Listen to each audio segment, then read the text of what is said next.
Hello students, welcome back to my YouTube channel P Khatri Mathematics Classes. Today topic is class 12th Maths NCERT Chapter 11 Three Dimensional Geometry Exercise 11.2 Introduction। तो बेटा हमने इससे पहले 11.2 introductions के दो lecture कर लिए हैं। तो उन लेक्चर्स में हमने बहुत अच्छे से और डीपली पढ़ा था। और बेटा मैं एक बात की गारंटी लेता हूं, अगर आपने 11.2 एक्सरसाइज के जो इंट्रोडक्शंस लेक्चर है ना, अगर उनको अच्छे से कर लिए ना, तो मैं गारंटी देता हूं बेटा, लिख लो, लिख के ले लो मेरे से, जो 11.2 एक्सरसाइज है ना, उसको अपने आप कंप्लीट को कर सकते हो। मुझे बोल देना, अगर एक सिंगल क्वेश्चन भी तुम्हें ऐसा मिल जाए ना जो तुमसे ना हो, तो मुझे बोल देना बेटा। बस क्या काम करना है, इंट्रोडक्शन लेक्चर को कम से कम 2 टाइम्स कर लेना और एक अच्छे ढंग से प्रिपेयर कर लेना, उस लेवल से प्रिपेयर कर लेना कि तुम्हारी एक्सरसाइज के अंदर कोई प्रॉब्लम आएगी नहीं। क्लियर है? इसीलिए हम इतना टाइम एक्सरसाइज के अंदर, इंट्रोडक्शन के अंदर लगाते हैं। क्लियर है?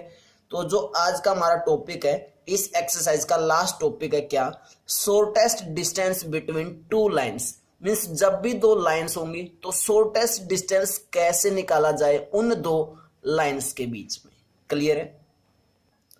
अब वो दो लाइन्स बेटा इंटरसेक्टिंग लाइन्स भी हो सकती है, पैरेलल लाइन्स भी हो सकती हैं, या फिर कौन सी हो सकती है, नॉन इंटरसेक्टिंग नॉन कोप्लेनर। वो कौन सी लाइन होती हैं वो भी बताएंगे। लेकिन सबसे पहले मैंने जो पेयर लिया वो किसका लिया, इंटरसेक्टिंग लाइन्स का लिया।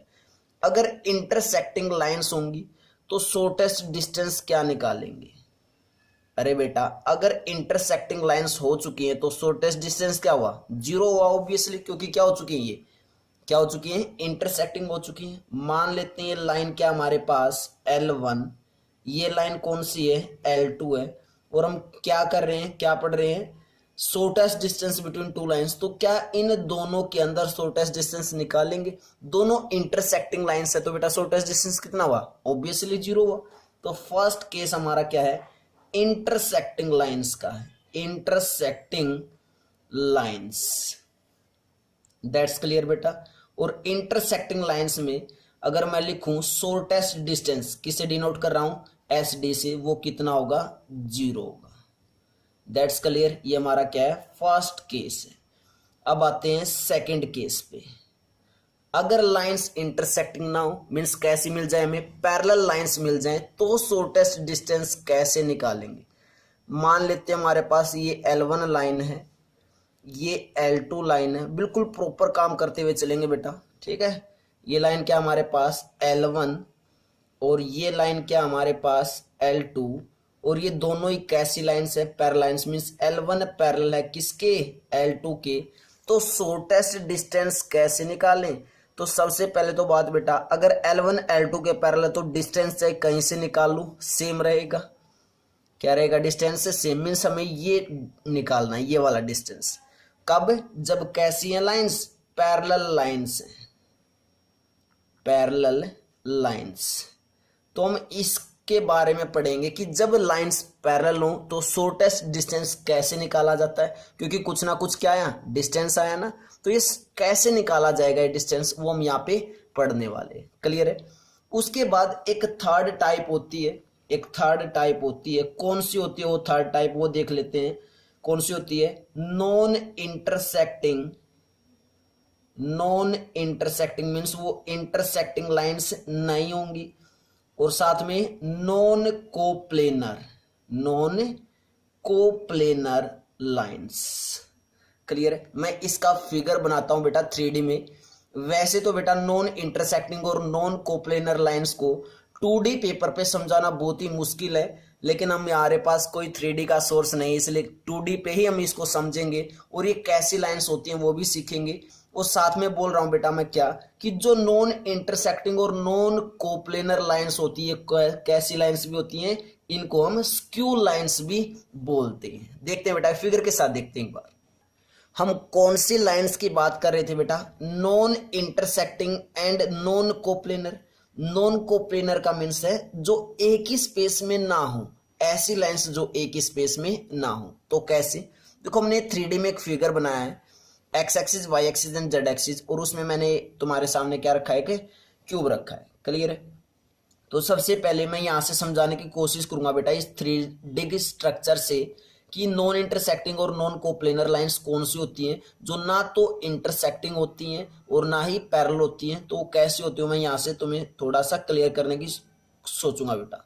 देखो मान लेते हैं ये पॉइंट क्या है ए बी, उसके बाद इस पॉइंट को हमने क्या मान लिया सी, देन ये point is D, this point is E and this point is F and this point is G. और ये पॉइंट क्या है ओरिजिन, तो इसको हम क्या मानते हैं मैक्सिमम ओ मानते हैं। क्लियर है।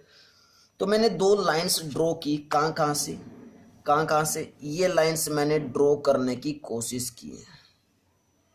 ध्यान से देखते रहना बेटा।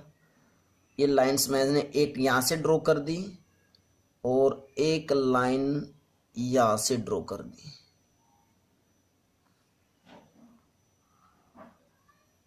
That's clear. हमने दो लाइंस ड्रॉ की ये वाली। क्लियर बेटा, ये दो लाइंस हमने क्या कर दी ड्रॉ। अब कोई बच्चा बोलेगा सर ये लाइंस तो पैरेलल दिखाई दे रही है। बेटा ये एक स्पेस में लाइन है ही नहीं तो पैरेलल कैसे होंगी, सबसे पहले तो ये बात। और उसके बाद बिल्कुल पैरेलल तो नहीं है, ये थोड़ी सी इस साइड और ये थोड़ी सी उस साइड है। इन दोनों लाइंस के बीच में मीन्स यहाँ पे गैप ज्यादा यहाँ पे कम है। तो मैं यहाँ से क्या बोलना चाहता हूँ, देखो जो जी ए लाइन है ये इसका स्पेस एक अलग है और जो डी बी लाइन है इसका एक अलग स्पेस है। मीन्स जो जी ई लाइन है वो क्या है गोज मीन्स डायगनली ये गई हुई है, डायगनली गई हुई है किसके अंदर से, सीलिंग मीन्स छत के अंदर से। अगर हम ऑब्जर्व करें इसको एज एक रूम मान के काम करें बेटा, तो ये जो जी ई लाइन है, जी ई स्ट्रेट लाइन है, ये कहां से गई हुई है, एक छत के अंदर से गई हुई है डायगनली। क्लियर है, क्लियर है। लेकिन जो डीबी लाइन है, जो हमारी कौन सी लाइन है डीबी लाइन है, वो डी पॉइंट तो क्या है सीलिंग का, और जो नीचे वाला पॉइंट वो क्या है कहां से गई हुई है बेटा, ये एक कॉर्नर से गई हुई है डायगनली, कॉर्नर से मीन्स एक तरह से वॉल के दीवार के अंदर से जा रखी है। तो ये लाइंस एक अगर मैं फिगर से बताऊं या दो पेन से बताऊं तो बेटा ये लाइंस कुछ ऐसे हैं। देखो ऐसे, ये नीचे प्लेन है, एक ये ऊपर प्लेन है, ये ऊपर से जा रही है, ये नीचे से जा रही है। मीन्स दोनों लाइंस कैसी नहीं है, इंटरसेक्टिंग लाइंस नहीं है ये, ठीक है, क्योंकि प्लेन क्या है इन दोनों का ही अलग अलग है। और ऐसी लाइंस को हम क्या बोलते हैं स्क्यू लाइंस। कौन सी लाइन, कैसी लाइन है ये, not parallel and also not never meet. Means ना तो ये पैरेलल है ना एक दूसरे से मीट हो रही है। इट मीन्स ऐसी लाइंस को हम क्या बोलते हैं, क्या बोलते हैं स्क्यू लाइंस भी बोलते हैं। तो मैं इस कंप्लीट चैप्टर में इन लाइंस को क्या बोलूंगा, स्क्यू लाइंस बोलूंगा। क्लियर है, स्क्यू लाइंस। अब इन स्क्यू लाइंस के बीच में शॉर्टेस्ट डिस्टेंस निकालना में क्या काम कर रहे हैं हम, तो शॉर्टेस्ट डिस्टेंस से निकालना है। तो इन स्क्यू लाइंस के बीच में कैसे शॉर्टेस्ट डिस्टेंस निकालेंगे वो देखेंगे। क्लियर है। मान लो बेटा सबसे पहले यही टॉपिक कर रहे हैं हम, ठीक है, कि क्या निकाल रहे हैं हम, शॉर्टेस्ट डिस्टेंस निकाल रहे हैं किस किस के बीच में, इन स्क्यू लाइंस के बीच में, इन स्क्यू लाइंस के बीच में। तो मैं अलग से ही लिख लेता हूं हेडिंग, क्या, डिस्टेंस बिटवीन, या फिर डिस्टेंस, क्या टॉपिक हमारा, डिस्टेंस बिटवीन स्क्यू लाइंस। दो स्क्यू लाइंस के बीच का जो डिस्टेंस होता है वो कैसे निकाला जाए, और डिस्टेंस भी कैसा निकालेंगे हम, शॉर्टेस्ट डिस्टेंस निकालेंगे। तो सबसे पहले हम दो लाइंस ही ड्रॉ कर लेते हैं बेटा। वो लाइंस मैंने कुछ ऐसे ड्रॉ कर ली, क्योंकि स्पेस के अंदर होंगे ना तो कुछ ऐसे हो सकती है बेटा। ध्यान से देखना फिगर को मैं कैसे बना रहा हूं, ठीक है। कुछ मैंने ऐसे ड्रॉ कर ली, ठीक है। This is a line L1, this is a line L2, that's clear। this is, मान लो ये क्या है L1 है, this is क्या है L2 है। हमें क्या निकालना है, शॉर्टेस्ट डिस्टेंस। अब देखो डिस्टेंस यहाँ पे भी है, कुछ भी यहाँ पे भी है, यहाँ पे भी, लेकिन हमें शॉर्टेस्ट डिस्टेंस निकालना है। तो हम मान लेते हैं कि ये क्या है, परपेंडिकुलर डिस्टेंस है। यहाँ पे ये परपेंडिकुलर में शॉर्टेस्ट डिस्टेंस हमने ये वाला लिया है। क्लियर है, मीन्स हमें ये क्या निकालना है, ये वाला डिस्टेंस निकालना है। क्लियर है। अब ये डिस्टेंस कैसे निकालेंगे, देखो हमारे पास दो लाइंस गिवन है और दोनों लाइंस कैसे हैं, स्क्यू लाइंस है, मींस L1 और L2। तो इनकी कुछ ना कुछ इक्वेशन होगी, कुछ ना कुछ इक्वेशन होगी। वो मैं इक्वेशन लिख लेता हूँ। L1 लाइन की मान लेते हैं, जो हमारे पास वेक्टर फॉर्म है L1 लाइन की, वो क्या है, R vector equal to A1 vector plus के lambda times of B1 vector, और जो L2 लाइन है उसकी इक्वेशन क्या है बेटा, उसकी इक्वेशन हमने मान ली क्या है, R vector equal to A2 vector plus mu times of B2 vector. ये क्या है, L1 लाइन की इक्वेशन, ये क्या है L2 लाइन की इक्वेशन। और ये कौन सी फॉर्म है, वेक्टर फॉर्म है, ध्यान से देखना बेटा, कौन सी फॉर्म है, ये वेक्टर फॉर्म है। हमें ऐसी गिवन मिलेगी वेक्टर फॉर्म किसकी, दो लाइंस की, और वहां से हमें क्या निकालना होगा, उन दो लाइंस के बीच का शॉर्टेस्ट डिस्टेंस निकालना होगा। तो फार्मूला क्या है, shortest distance between two skew lines. कैसे निकालेंगे वो देखते हैं, शॉर्टेस्ट डिस्टेंस कैसे निकालेंगे, कैसे निकालेंगे, modulus of B one vector की क्रॉस प्रोडक्ट किसके साथ, B2 वेक्टर के साथ। तो यहां से क्या आया, B1 vector cross product of B2 vector, उसके बाद डॉट प्रोडक्ट ऑफ किसकी, A2 वेक्टर माइनस के A1 वेक्टर। सबसे पहले हमने क्या काम किया बेटा, L1 लाइन है एक L2 लाइन है, तो L1 लाइन में भी क्या होगा, एक वेक्टर होगा। देखो बेटा ये लाइन की इक्वेशन तो लिखनी आती है ना, कैसे बताई थी मैंने, ये कौन सी लाइन की इक्वेशन है, जो एक पॉइंट से पास हो रही है, और वो लाइन किसके पैरेलल, एक वेक्टर के पैरेलल, और वो वेक्टर हमारा क्या होता था, B1। याद करो बेटा, ये ऐसी एक लाइन्स होती थी, ये एक गिवन पॉइंट होता था, इसी के पैरेलल एक वेक्टर B वेक्टर में मिलता था। तो इसकी लाइन की इक्वेशन कैसे लिखते थे, इस लाइन की इक्वेशन कैसे लिखते थे, R vector equal to A vector plus lambda times of B vector लिखते थे। B वेक्टर क्या था, जो इस लाइन के पैरेलल होता था। A वेक्टर क्या होता था, पोजीशन वेक्टर होता था किसका, इस गिवन पॉइंट का, इस गिवन पॉइंट का पोजीशन वेक्टर होता था ओरिजिन से। और R वेक्टर क्या होता था, क्या होता था बेटा, R वेक्टर जो पॉइंट हम लेट करके चलते थे इस लाइन पे, हम मान के चलते थे कि कोई भी पॉइंट एक P है, उसके कोऑर्डिनेट्स हम यहाँ पे लेते थे X, Y और Z। इस P पॉइंट का पोजीशन वेक्टर होता था R वेक्टर। क्लियर है, इन चीजों को भूलना नहीं है बेटा, ये कंप्लीट एक्सरसाइज में यूज होने वाली है। क्लियर है, तो हमारा shortest distance between two lines क्या बनेगा, B1 vector cross B2 vector, और dot product of A2 vector minus A1 vector, and divided by क्या बनेगा, मैग्नीट्यूड या फिर modulus of B1 vector cross B2 vector का मैग्नीट्यूड। ये फार्मूला किसका होगा, shortest distance between two skew lines, means कम से कम डिस्टेंस, कम से कम, शॉर्टेस्ट है ना, मींस छोटे से छोटा डिस्टेंस निकालने का फार्मूला होगा किसके बीच में, स्क्यू लाइंस के बीच में। दैट्स क्लियर बेटा। अब बात आती है कि सर हमें कैसे पता चलेगा कि ये स्क्यू लाइंस है या फिर पैरेलल लाइंस के बीच का डिस्टेंस बोल, हमें ये लाइंस तो बना के नहीं देने वाले, वहां पे हमें डायरेक्ट ये क्या मिलेंगी, इक्वेशंस मिलेंगी, वेक्टर फॉर्म में मिलेगी या फिर कार्टेशियन फॉर्म में मिलने वाली है। अगर वेक्टर फॉर्म में हो तो कैसे हमें पता चलेगा कि वो इक्वेशन किसकी है, हमें स्क्यू लाइंस की दी गई या फिर पैरेलल लाइंस की दी हुई है, वो सारी बातें बेटा मैं बताऊंगा। टॉपिक को एक लास्ट में बताऊंगा जब मैं परपेंडिकुलर लाइंस का भी काम करवा लूंगा, शॉर्टेस्ट डिस्टेंस निकलवा लूंगा, उसके बाद मैं बताऊंगा कि कैसे हमें पहचानना है कि स्क्यू लाइंस का शॉर्टेस्ट डिस्टेंस निकलवा रहा है या फिर पैरेलल लाइंस का शॉर्टेस्ट डिस्टेंस निकलवा रहा है। तो वहां से तुम्हें इजिली पता चल जाएगा कि हमें कौन सा फार्मूला यूज करना है। दैट्स क्लियर बेटा यहां तक। अब बात करते हैं बेटा, देखो हमें वेक्टर फॉर्म दे रखी है तो शॉर्टेस्ट डिस्टेंस ये वाला यूज करने वाले हैं। अगर हमें कौन सी फॉर्म दे रखी हो, कार्टेशियन फॉर्म दे रखी हो L1 और L2 लाइन की, तो क्या फार्मूला होगा शॉर्टेस्ट डिस्टेंस निकालने का। क्या फॉर्म गिवन हमें, कार्टेशियन फॉर्म गिवन हो लाइन L1 की और लाइन है L2 की। तो L1 लाइन की कार्टेशियन फॉर्म हमें दे रखी है क्या, x minus x1 divided by A1 equal to y minus y1 divided by B1 equal to z minus z1 divided by C1।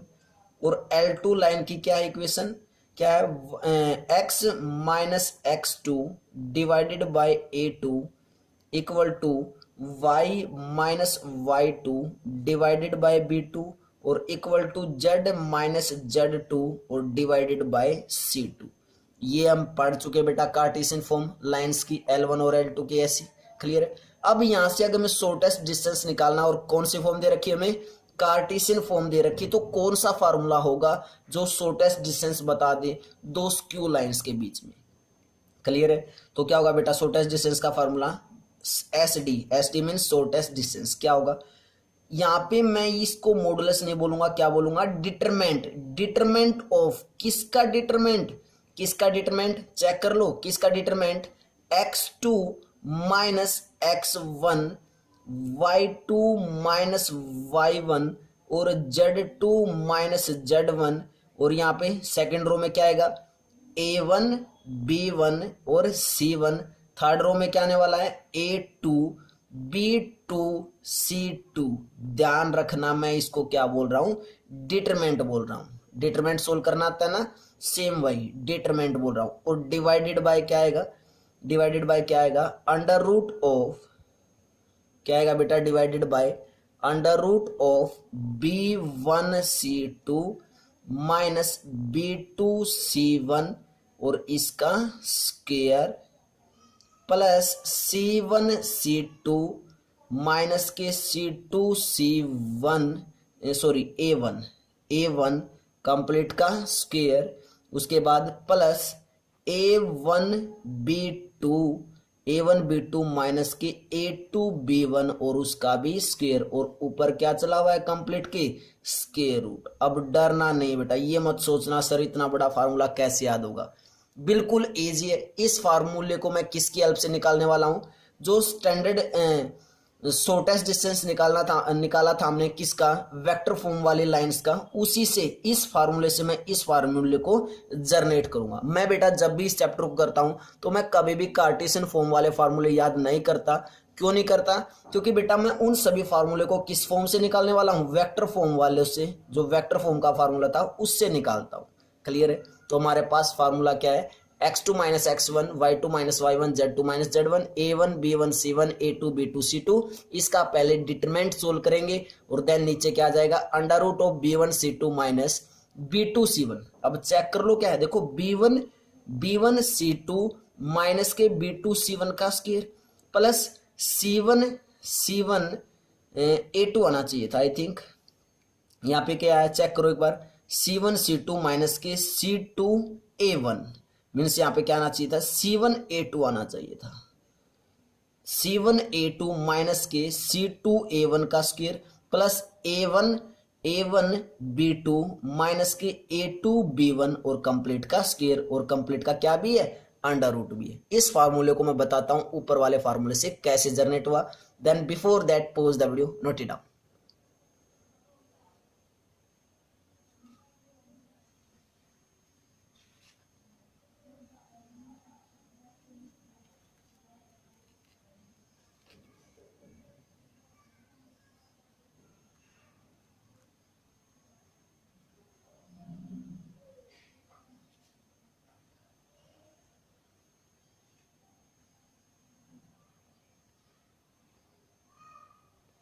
तो देखते हैं बेटा, मैंने क्या बोला था कि इस जो हमारा शॉर्टेस्ट डिस्टेंस है किसका, दो स्क्यू लाइंस के बीच में, ये हमें क्या दे रखी थी, वेक्टर फॉर्म दे रखी थी, और ये क्या दे रखी थी, कार्टेशियन फॉर्म। तो मैंने कंप्लीट अलग से दोबारा से लिख लिया तुम्हें प्रॉपर वे से समझाने के लिए।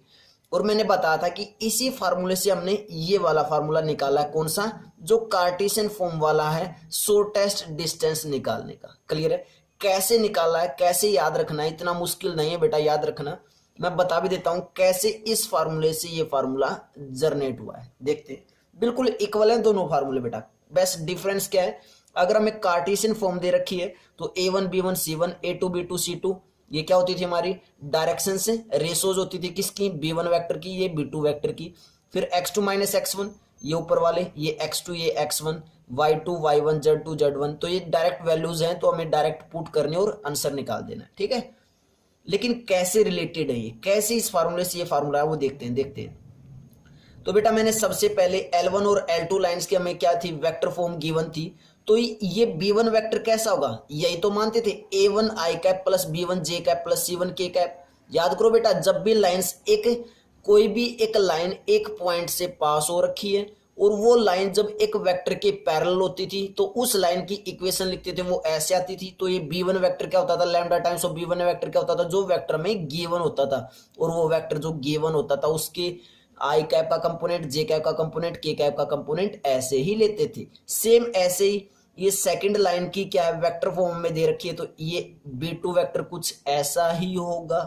और A1 क्या होता था, A1 चेक करो, A1 वेक्टर क्या होता था, जो पॉइंट हमें गिवन था उस पॉइंट का पोजीशन वेक्टर कहलाता था, और उसके जो कोऑर्डिनेट्स होते थे उसको हम क्या मानते थे, A1 वेक्टर के कोऑर्डिनेट्स मींस उस पॉइंट के कोऑर्डिनेट्स क्या होते थे, x1 y1 z1, और जो A2 वेक्टर होता था उस पॉइंट को हम बी बोलते थे, और उसके क्या बोलते थे, x2 y2 और z2 कोऑर्डिनेट्स हो जाते थे। क्लियर है। तो सबसे पहले तो मैं B1 क्रॉस B2 वेक्टर का क्या निकाल रहा हूं, मैग्नीट्यूड। मैग्नीट्यूड जब निकालूंगा पहले B1 क्रॉस B2 वेक्टर कर लेंगे, और क्रॉस प्रोडक्ट कब करते हैं, ध्यान दो बेटा, क्रॉस प्रोडक्ट कब करते हैं, ध्यान दो, जब क्रॉस प्रोडक्ट करते हैं तो कुछ ऐसे करते हैं डिटरमिनेंट की फॉर्म में, आई कैप जे कैप और के कैप, ऐसे ही करते हैं। उसके बाद B1 वेक्टर के कंपोनेंट्स क्या हैं, चेक करो, A1, उसके बाद B1 C1, देन उसके बाद A2 B2 और C2, ऐसे ही दो वेक्टर्स की क्रॉस प्रोडक्ट निकाली जाती है। वेक्टर अलजेब्रा में करके आए थे, B1 cross B2 vector. Clear है। तो क्या आएगी, चेक कर लो, आई कैप का कंपोनेंट निकालेंगे तो दिस इंटू दिस, ये कैंसिल आउट, मीन्स क्या आया, B1 into C2, B1 into C2 minus के B2 into C1, that's clear. I cap plus या माइनस, माइनस क्योंकि जे कैप के साथ क्या आता है, 1 2 एलिमेंट होगा ना ये, तो 1 2 एलिमेंट होगा तो क्या होगा, माइनस, तो क्या आया, minus of this row cancel out, this column cancel out, means A1 into C2, A1 into C2 minus के A2 into C1, A2 into C1 और इंटू में जे कैप, ऐसे ही आएगा। प्लस के कैप का कंपोनेंट अब निकालेंगे बेटा, वो कैसे आएगा, this row cancel out, this column cancel out, means क्या है, A1 into B2, A1 into B2 minus के A2 इंटू B1 और साथ में के कैप आया। क्लियर है। और ये क्या आया, चेक कर लो बेटा, B1 cross B2 vector means दो वेक्टर्स की क्रॉस प्रोडक्ट आई अभी हमारे पास, दैट्स क्लियर। दैट्स क्लियर बेटा, मीन्स हमने ये अगर ऊपर से देखे तो मीन्स इन दो वेक्टर्स की क्रॉस प्रोडक्ट निकाल दी। क्लियर है। अब A2 vector minus A1 vector निकालना है, और नीचे क्या भी निकालना था, मैग्नीट्यूड। तो हमारे पास एक तो ये टर्म आ चुकी है जो हमें चाहिए थी, ध्यान से देखते रहना बेटा। अब A2 vector minus A1 vector और निकाल लेते हैं, A2 वेक्टर माइनस के A1 वेक्टर। A2 वेक्टर क्या है, x2 i कैप प्लस के y2 j कैप प्लस के z2 k कैप, यही है। माइनस के A1 वेक्टर क्या है, वो लिखते हैं x1 i कैप प्लस के y1 j कैप प्लस के z1 k कैप, यही है बेटा। और जब दो वेक्टर्स को ऐड या माइनस करते तो हमें आता है करना, आई कैप के कंपोनेंट कौन कौन से हैं, x2 और x1, मीन्स क्या आ जाएगा, x2 माइनस x1 आई कैप प्लस के y2 minus y1 j cap और plus z2 minus z1 k cap. ये क्या आ चुका है, A2 vector minus A1 vector आ गया है। दैट्स क्लियर बेटा, दैट्स क्लियर। ये क्या आ चुका हमारे पास, A2 vector minus A1 vector, मैंने अंडरलाइन भी कर दिया है साथ में। That's clear. उसके बाद देखो, ध्यान से देखना बेटा, उसके बाद हमारा अब क्या काम बचा है, इस फार्मूले के अंदर ये वैल्यू आ चुकी, ये वैल्यू आ चुकी, इन दोनों को क्या कर दें, इन दोनों की डॉट प्रोडक्ट कर दें। तो इन दोनों की डॉट प्रोडक्ट करते हैं और देखते हैं क्या आने वाला है। दोनों की क्या करेंगे, डॉट प्रोडक्ट, किस किस की, B1 vector cross B2 vector की डॉट प्रोडक्ट करेंगे, किसके साथ, A2 vector minus A1 vector के साथ डॉट प्रोडक्ट करेंगे। तो आई कैप इंटू आई कैप क्या होता है, 1 होता है। तो जब इन दोनों की डॉट प्रोडक्ट करेंगे तो आई कैप वाले कंपोनेंट दोनों एक साथ मल्टीप्लाई जे कैप वाले और के कैप वाले बस यही आएंगे। तो हमारे पास क्या आया बच्चों, हमारे पास आया x2 माइनस के x1 इंटू में B1 C2 माइनस के B2 C1, उसके बाद माइनस के y2 माइनस y1, माइनस क्यों लिखा, क्योंकि बेटा इसके साथ मल्टीप्लाई करेंगे तो ये माइनस की टर्म है। क्लियर है। इंटू में A1 C2 माइनस के A2 C1, फिर इन दोनों की मल्टीप्लाई होगी तो कितना आया, प्लस Z2 माइनस Z1 और इनटू में A1B2 माइनस के A2B1, ये क्या आ चुका है, ये ऊपर वाली टर्म आ चुकी है बस। That's clear. उसके बाद नीचे क्या है, B1 vector cross B2 vector का मैग्नीट्यूड, ये और निकाल लेते हैं अब तो एक बार। B1 क्रॉस B2 वेक्टर का मैग्नीट्यूड, इन दोनों की क्रॉस प्रोडक्ट तो निकाल चुके हैं, अब इनका क्या निकालना है, मैग्नीट्यूड। जब एक वेक्टर का मैग्नीट्यूड निकालना हो तो बेटा कैसे निकालते हैं, आई कैप के कंपोनेंट का स्क्वायर, वाई जे कैप के कंपोनेंट का स्क्वायर और के कैप के कंपोनेंट का स्क्वायर, और उसका क्या कर देते हैं, अंडर रूट। तो क्या आ जाएगा, under root of B1C2 minus के B2C1 का स्क्वायर प्लस A1C2 माइनस के A2C1 कंप्लीट का स्क्वायर प्लस उसके बाद क्या आएगा, A1B2 माइनस के A2B1 और कंप्लीट का स्क्वायर। That's clear. और चेक कर लो, ये टर्म और ये टर्म क्या है, बिल्कुल इक्वल है। चेक कर लो बेटा, चेक कर लो एक बार, क्या है, ये दोनों बिल्कुल इक्वल है। चेक कर लो, क्लियर है। ये माइनस मैंने पहले लगा दिया, प्लस बाद में क्यों, ये आपको शायद मैंने जो पहले करवाया उसमें भी थोड़ा सा गलत हो गया था, तो वहां पे भी ठीक कर लेना बेटा। तो ये माइनस वाली टर्म बाद में लिख लेना, प्लस वाली पहले लिख लेना, ओबियसली। That's clear. तो देखो जो डिनोमिनेटर में यहाँ पे है, इस जो शॉर्टेस्ट डिस्टेंस निकालना, जब कार्टेशियन फॉर्म दे रखी तो दोनों में क्या है, इक्वल है। इसमें क्या दे दिया, हमें मॉडुलस निकालना पड़ेगा, इसमें हमने मॉडुलस निकाल के लिख दिया है। अब बात ऊपर वाली करते हैं कि sir B1 vector cross B2 vector की जब डॉट प्रोडक्ट करते हैं इसके साथ तो ये आता है। और चेक कर लो बेटा, जब इसकी आप ये ऊपर वाला डिटरमिनेंट सोल्व करोगे, शॉर्टेस्ट डिस्टेंस मींस ये ऊपर वाला डिटरमिनेंट सोल्व आउट करोगे तो यही आने वाला है। चेक कर लेना, क्लियर है। इसलिए दोनों ही फार्मूलेज क्या बेटा, इक्विवेलेंट है एक दूसरे के। That's clear. तो जब भी हमें वेक्टर फॉर्म गिवन होगी तो शॉर्टेस्ट डिस्टेंस निकाल सकते हैं किस किस के बीच में, स्क्यू लाइंस के बीच में। और जब हमें कार्टेशियन फॉर्म दे रखी है तो भी हमने शॉर्टेस्ट डिस्टेंस निकालने का फार्मूला पढ़ा, तब भी हम क्या निकाल सकते हैं, शॉर्टेस्ट डिस्टेंस फाइंड आउट कर सकते हैं। That's clear. अभी तक मैंने ये नहीं बताया कि बेटा हम कैसे पहचानेंगे कि ये skew lines means skew lines वाला फार्मूला यूज करना है फिर पैरेलल लाइंस का, वो मैं बाद में बताऊंगा। पहले पैरेलल लाइंस का और कर लेते हैं। Then before that pause the video, note it down.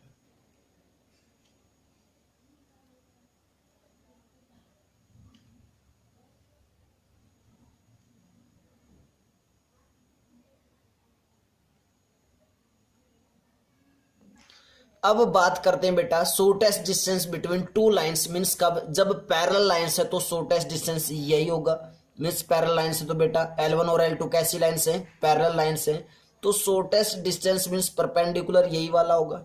Clear. तो कैसे निकालेंगे, तो इसके लिए भी सेम ऐसे ही फार्मूले होंगे हमारे पास। जब लाइंस L1 और L2 की कैसी फॉर्म दे रखी हो, मैं वेक्टर फॉर्म दे रखी हो तो एक फार्मूला जनरेट होगा। उसके बाद L1 और L2 की अगर हमें कार्टेशियन फॉर्म दे रखी तो भी एक फार्मूला जनरेट होगा, सेम ऐसे जैसे ऊपर काम करके आए हैं। तो मान लेते हैं L1 लाइन और L2 लाइन हमारे पास। इस L1 लाइन का और L2 लाइन की कौन सी फॉर्म दे रखी है, वेक्टर फॉर्म। और वेक्टर फॉर्म कैसे होती है एक लाइन की, R vector equal to A1 vector plus lambda times of B1 vector. इनको तो बेटा लिखते ही तुम्हें पता चल जाना चाहिए, B1 वेक्टर क्या है, A1 वेक्टर क्या है, लैम्डा क्या है, R वेक्टर क्या है, पता ना ये सारी चीजें। बिल्कुल मैं बता के आ चुका हूं छोटी छोटी चीजें। That's clear.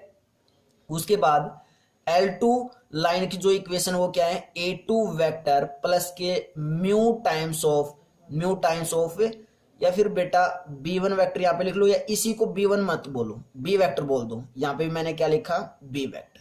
ये कौन सी फॉर्म है, एक वेक्टर फॉर्म है। इक्वेशंस की कौन सी फॉर्म है, ये वेक्टर फॉर्म है। अब कोई बच्चा पूछ सकता है यहां से कि सर आपने दोनों जगह ही क्या लिखा है, बी वेक्टर लिखा है। चेक कर लो बेटा, दोनों लाइंस कैसी होंगी, पैरेलल होंगी। तो ये लाइन जो L1 लाइन है इसकी ये R वेक्टर मींस ये वेक्टर फॉर्म कैसे आई होगी, एज्यूम करो बेटा ये एक लाइन होगी, उस पे हमें एक पॉइंट मिला होगा और इस लाइन के पैरेलल एक वेक्टर गिवन होगा, तभी तो ये लिखी गई होगी। तो जो वेक्टर इस लाइन L1 के पैरेलल है क्या वो L2 के भी पैरेलल नहीं होगा, बिल्कुल होगा। तो इट मींस उसके अंदर भी वही वेक्टर आने वाला है। That's clear. अब मैं यहां से बता सकता हूं कि तुम्हें कैसे पहचान करनी बेटा कि पैरेलल लाइंस का हमें शॉर्टेस्ट डिस्टेंस निकालना है या फिर स्क्यू लाइंस का। तो कैसे देखना है, ध्यान से सुनना बेटा। जब भी तुम्हें ऐसा क्वेश्चन मिले, शॉर्टेस्ट डिस्टेंस निकालने की बात आए, तो सबसे पहले इन इक्वेशंस को देखना है। क्लियर है? इन इक्वेशंस को देखना, वेक्टर फॉर्म वाले को, और इक्वेशंस को देख के ये वेक्टर देखना है, बी वेक्टर, ये वेक्टर देखना है। या तो ये दोनों ही वेक्टर्स क्या होंगे, इक्वल होंगे, या तो ये दोनों ही वेक्टर्स क्या होंगे, इक्वल, या हम बोल सकते हैं कि इन दोनों वेक्टर्स की डायरेक्शन से रेशियोज क्या होंगी, या तो बिल्कुल इक्वल होंगी या फिर क्या होंगी, प्रोपोर्शनल। अगर ये दो कंडीशन होती हैं तो हमें निकालना shortest distance between two lines means parallel lines का निकालना है। अगर ऐसा नहीं होता मींस या तो इस दोनों की डायरेक्शन से रेशियोज इक्वल भी नहीं है, प्रोपोर्शनल भी नहीं है, इट मींस हमें शॉर्टेस्ट डिस्टेंस किसका निकालना है, स्क्यू लाइंस का निकालना है। इसीलिए मैं वहां पे बता के नहीं आता, क्योंकि हम यहाँ पे इजिली बता सकते हैं, समझ सकते हैं। That's clear. मैं दोबारा से बता देता हूं कि जब भी हमें शॉर्टेस्ट डिस्टेंस निकालना है दो लाइंस के बीच में, तो हम कैसे निकालेंगे, हम इन दोनों वेक्टर्स की वेक्टर फॉर्म देखेंगे, इन दोनों लाइंस की वेक्टर फॉर्म देख के हम पहचानेंगे कि हमें किसका शॉर्टेस्ट डिस्टेंस निकालना है। और वो कैसे पता चलेगा, अगर इन दोनों वेक्टर्स का यहाँ पे जो भी लास्ट में वेक्टर्स होंगे जो हमें गिवन होंगे, उन दोनों वेक्टर्स की डायरेक्शन से रेशियोज को देखना है, या तो वो दोनों इक्वल हो या क्या हो, प्रोपोर्शनल हो एक दूसरे के, तो हमें शॉर्टेस्ट डिस्टेंस निकालना है पैरेलल लाइंस का, अदरवाइज किसका निकालना है, स्क्यू लाइंस का निकालना है। दैट्स क्लियर बेटा, क्लियर यहाँ तक। तो हमारे पास ये L1 और L2 लाइंस की वेक्टर फॉर्म दे रखी है, तो शॉर्टेस्ट डिस्टेंस निकालने का फार्मूला क्या होगा, बी वेक्टर, दोनों जगह क्या है, सेम वेक्टर है, तो B vector cross A2 vector minus के A1 वेक्टर और डिवाइडेड बाय बी वेक्टर का मैग्नीट्यूड, और ऊपर भी मैग्नीट्यूड। क्लियर है? ऐसे हम शॉर्टेस्ट डिस्टेंस निकालेंगे, कब, जब वेक्टर फॉर्म में गिवन होगी। दैट्स क्लियर बेटा। सेम ऐसी अगर बेटा हमें L1 लाइन और L2 लाइन की क्या गिवन हो, कार्टेशियन फॉर्म गिवन हो, मान लेते हैं हमें L1 लाइन की क्या गिवन है, कार्टेशियन फॉर्म, और वो कार्टेशियन फॉर्म कैसे होगी, x minus x1 divided by a, y minus y1 divided by b equal to z minus z1 divided by c। Clear है? और यहाँ पे L2 लाइन की जो कार्टेशियन फॉर्म में गिवन होगी वो क्या होगी, x minus x2 divided by a equal to y minus y2 divided by b equal to z minus z2 divided by c, कुछ ऐसी होगी। अगर हमें कार्टेशियन फॉर्म गिवन है, कैसी फॉर्म है, ये कार्टेशियन फॉर्म है। अगर कार्टेशियन फॉर्म गिवन है लाइन L1 और L2 की, तो शॉर्टेस्ट डिस्टेंस निकालने का फार्मूला क्या होगा, चेक कर लो, डिटरमेंट ऑफ, किसका डिटरमेंट, डिटरमेंट ऑफ किसका डिटरमेंट, सेम ऐसे ही, चलो मैं नहीं करता इसको, तुम्हें खुद करना है।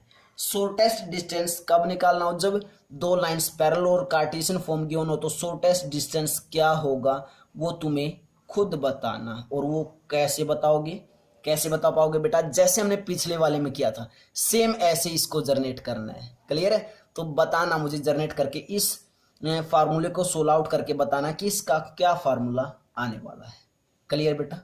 तो ऐसे हम पहचान सकते हैं कि जब पैरेलल लाइंस है तो कौन सा शॉर्टेस्ट डिस्टेंस फार्मूला यूज होगा, अगर हमारे पास स्क्यू लाइंस है तो कब कौन सा शॉर्टेस्ट डिस्टेंस निकालने का फार्मूला यूज होगा। क्लियर बेटा? तो हमारा ये लास्ट टॉपिक था, एक एग्जाम्पल करते हैं बेटा, उससे हमें और अच्छे से क्लियर होगा। इन दोनों पे जो टॉपिक अभी भी किए ही नहीं पे, हम एक एग्जाम्पल कर लेते हैं जिससे हमें और प्रॉपर वे से क्लियर हो जाए। दैट्स क्लियर बेटा? Then before that pause the video, note it down.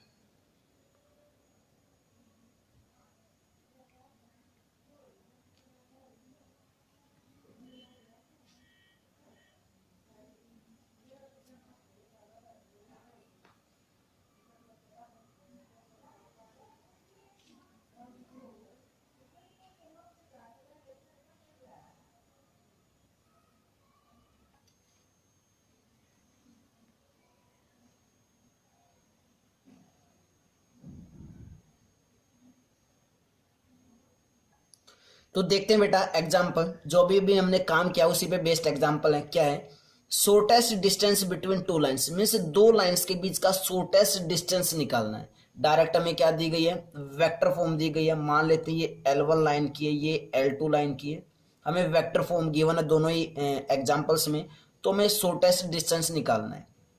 तो देखते हैं बेटा, सबसे पहले आर वेक्टर को, सबसे पहले तो हम क्या देखेंगे, अगर हमें शॉर्टेस्ट डिस्टेंस निकालना है तो पहले यही पहचानेंगे कि स्क्यू लाइंस के बीच में निकालना है या फिर पैरेलल लाइंस के बीच में निकालना है, मींस परपेंडिकुलर डिस्टेंस निकालना है, यही देखेंगे ना सबसे पहले।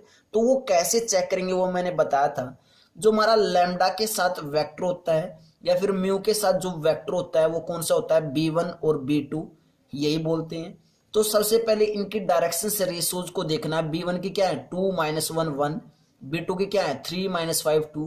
क्या ये डायरेक्शन से रेशोज जो है दोनों ही वेक्टर की इक्वल, तो बिल्कुल भी नहीं। क्या प्रोपोर्शनल है, प्रोपोर्शनल भी नहीं है। अगर ऐसा नहीं है तो इट मीन्स ये जो हमारा एग्जाम्पल है किस पे बेस्ड है, स्क्यू लाइंस पे। हमें शॉर्टेस्ट डिस्टेंस बिटवीन किसका निकालना है, स्क्यू लाइंस का निकालना है। क्लियर है कैसे पहचानना है। इसके बाद इस पे आए हम, यहाँ पे हमने देखा L1 और L2 भी किस फॉर्म में दे रखे हैं, वेक्टर के फॉर्म में। तो हमने B1 और B2 वेक्टर जो लास्ट वाले वेक्टर होते हैं वही देखने होते हैं। तो हमने देखा 2i cap plus 3j cap plus 6 की cap, 2i cap plus 3j cap plus 6 की कैप। मीन्स दोनों ही वेक्टर्स क्या है, बिल्कुल सेम है। मीन्स B वेक्टर है और B वेक्टर है, मीन्स दोनों ही वेक्टर्स की डायरेक्शन से रेशोज बिल्कुल इक्वल है। इट मीन्स ये कैसी लाइन्स होंगी, पैरेलल लाइंस होंगी। मीन्स हमें पैरेलल लाइंस के बीच में क्या निकालना है, शॉर्टेस्ट डिस्टेंस निकालना है। तो हमें पहचानना आ चुका है लाइंस को कि कौन से के बीच में स्क्यू लाइंस है और कौन सी पैरेलल लाइंस है। क्लियर। अगर स्क्यू लाइंस है तो शॉर्टेस्ट डिस्टेंस निकालने का यही फार्मूला होता है। तो बेटा यहाँ से आंसर तुम्हें खुद निकालना, मैं बस एक तरीका बता देता हूँ। वो तरीका क्या है, देखो अगर हमें किसी भी दो लाइंस के बीच में शॉर्टेस्ट डिस्टेंस निकालना है तो कोई ना कोई एक कांस्टेंट नंबर ही आएगा। और वो कांस्टेंट नंबर कैसे आएगा, देखो सबसे पहले यहां से हम क्या निकालने वाले हैं, b1 vector cross b2 vector निकालेंगे। जब इसको सोल्व आउट करेंगे तो क्या आएगा, दो वेक्टर्स की क्रॉस प्रोडक्ट क्या आती है, एक वेक्टर ही आती है। बोलो बेटा, दैट्स क्लियर। तो यहां से एक वेक्टर आएगा। फिर a2 vector minus a1 vector करेंगे। देखो a2 vector minus a1 vector किया तो भी क्या आएगा, एक वेक्टर ही आएगा। जल्दी बोलो बेटा, दैट्स क्लियर। क्या आने वाला, एक वेक्टर आने वाला। यहां से भी एक वेक्टर आया, यहां से भी एक वेक्टर आया, और दोनों की क्या करनी है, डॉट प्रोडक्ट करनी। इन दोनों वेक्टर्स की क्या करोगे, डॉट प्रोडक्ट करोगे तो क्या एक नंबर नहीं आएगा। बेटा ये सारी चीजें मैं बता चुका हूं वेक्टर अलजेब्रा के अंदर। दो वेक्टर्स के डॉट प्रोडक्ट करते हैं तो नंबर एक कांस्टेंट नंबर ही आएगा, क्योंकि क्या फार्मूला होता है, पता है ना फार्मूला क्या होता है। तो डॉट प्रोडक्ट जब करते हैं तो एक नंबर आता है। क्लियर है। तो मीन्स ऊपर काम ने जब सोल्व किया तो एक नंबर आया। नीचे क्या है, b1 vector cross b2 vector, means b1 vector cross b2 vector, दो वेक्टर्स की क्रॉस प्रोडक्ट की तो क्या आया, एक वेक्टर आया। और उस वेक्टर का जब मैग्नीट्यूड करेंगे, मीन्स मैग्नीट्यूड निकालेंगे तो क्या आने वाला है, एक नंबर आएगा। दैट्स क्लियर बेटा। मीन्स नंबर बाय नंबर एक नंबर ही आएगा, मीन्स एक नंबर आ जाएगा shortest distance. That's clear. Solve तुमने खुद से करना है एग्जाम्पल, और कमेंट बॉक्स में आंसर जरूर बताना है। सेम ऐसे इसका काम करेंगे।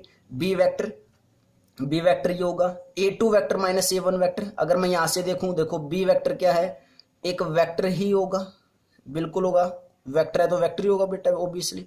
उसके बाद a2 vector minus a1 vector करेंगे तो भी क्या आने वाला है, एक वेक्टर ही आएगा। और जब दोनों की डॉट प्रोडक्ट करेंगे तो क्या आ जाएगा, एक स्केलर नंबर आता है। तो हमने क्या लिखा है, एक नंबर आ जाएगा। दैट्स क्लियर बेटा। और नीचे क्या है, बी वेक्टर एक वेक्टर, उसका जब मैग्नीट्यूड निकालेंगे तो क्या आने वाला है, ऑब्वियसली नंबर आने वाला है। और number divided by number means एक नंबर ही आएगा। मीन्स शॉर्टेस्ट डिस्टेंस यहां से भी क्या आ जाएगा, एक नंबर आ जाएगा। दैट्स क्लियर बेटा। इन दोनों एग्जाम्पल्स का आंसर तुमने खुद से भेजना है। इसको एग्जाम्पल नंबर 1 नाम दे दो, इसको 2 दे दो। क्लियर है। आंसर निकालना और कमेंट बॉक्स में आंसर जरूर भेजना। और बेटा मैं फिर से बता देता हूं तुम्हें लास्ट टाइम, अगर आपने इस एक्सरसाइज का इंट्रोडक्शन अच्छे से नहीं किया है तो प्लीज इस एक्सरसाइज का इंट्रोडक्शन दोबारा से जाके तीनों ही लेक्चर्स को अच्छे से प्रिपेयर कर लो। अगर बेटा देखो तुम खुद से इतने बड़े बच्चे हो, 12th क्लास के छोटे बच्चे तो होते नहीं, तो देखो बेटा अगर आपने इंट्रोडक्शन प्रॉपर वे से सीख लिया ना कि ए वेक्टर क्या है, बी वेक्टर क्या है, उसके बाद b1 वेक्टर क्या है, लैम्डा क्या है, म्यू क्या है, अगर ये सारी चीजें आपने सीख ली ना तो मैं गारंटी लेता हूं वेक्टर अलजेब्रा जो चैप्टर है उससे इजी चैप्टर भी नहीं लगने वाला। फिर आपको अगर समझ में आ गए, कंसेप्ट समझ में आ गया तो फिर इससे इजी चैप्टर नहीं लगेगा। और तुम खुद से फील करोगे बेटा, खुद से कमेंट बॉक्स में भेजने वाले हो कि जब एक्सरसाइज करोगे ना तो एक सिंगल क्वेश्चन भी ऐसा नहीं मिलेगा जो तुम विदाउट हेल्प ना निकाल पाओ। बिल्कुल निकाल सकते हो बेटा, लेकिन कंडीशन क्या होगी, इंट्रोडक्शन लेक्चर को बहुत ही अच्छे तरीके से प्रिपेयर करना, नोट्स बनाना, जो लैंग्वेज में बोलता हूं वही लैंग्वेज अपनी कॉपी में लिखना, क्योंकि लॉन्ग टाइम के लिए याद रहे। That's clear. और बेटा अगर लेक्चर तुम्हें इंटरेस्टिंग लगाओ तो बेटा चैनल पे न्यू हो तो चैनल को लाइक शेयर और सब्सक्राइब जरूर करें और एक अच्छी सी कमेंट जरूर भेजें बेटा। That's clear. तो देखते हैं बेटा एक्सरसाइज का सॉल्यूशन, 11.2 एक्सरसाइज का solution. Then before that pause the video, note it down. Bye bye students.